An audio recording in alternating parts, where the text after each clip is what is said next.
আব্বা, ব্যবস্থা একটা হইব, তুমি চিন্তা করো না।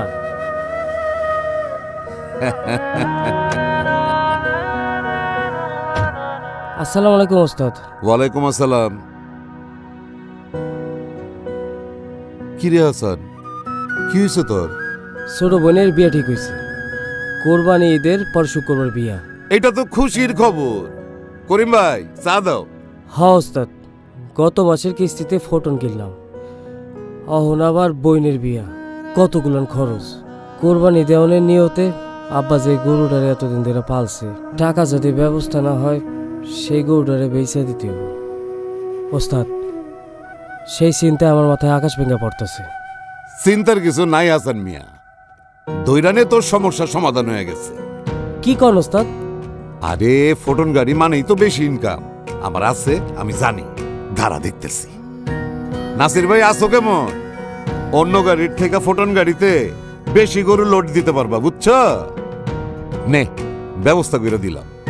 কালকাই তুই বিসমিল্লাহটা কইরা ফেলা। গাড়ির বডি বড়, গরুও বেশি ধরবো, সব খরচ ঈদের আগেই উঠে যায়। আহেন।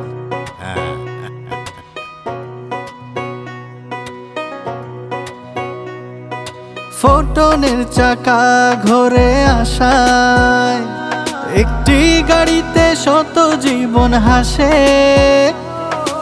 আশেপাশে পথের সাথী, বুকের মাঝে সাহস ভাসে।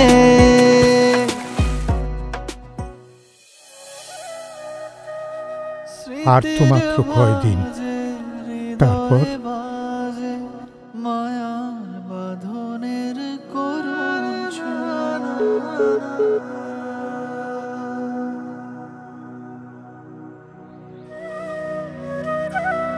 রমেশ মিয়া, ঈদ তো চলে আসলো, তাইলে গরুটা নিয়েই যাই, কি কও?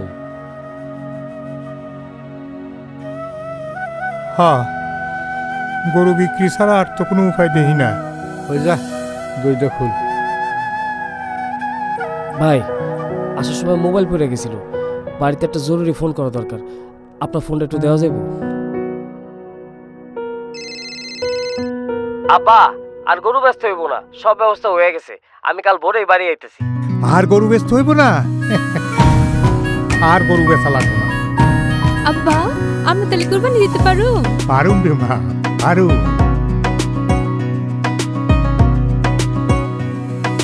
চলার পথে ক্লান্তি পেরিয়ে জীবন গড়ি। ভাইজান, আমার তোমার ফোটন পিকআপে ঘুরাইবা না? হ্যাঁ, ঘুরাবো বইন।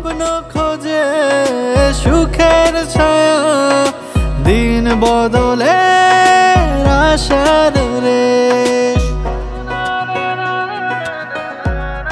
পবিত্র ঈদ উল আজহা উপলক্ষে ফোটন পিকআপের পক্ষ থেকে সকল হার না মানা বিজয়ী ও পরিশ্রমী ভাইদের জানাই ঈদ মোবারক।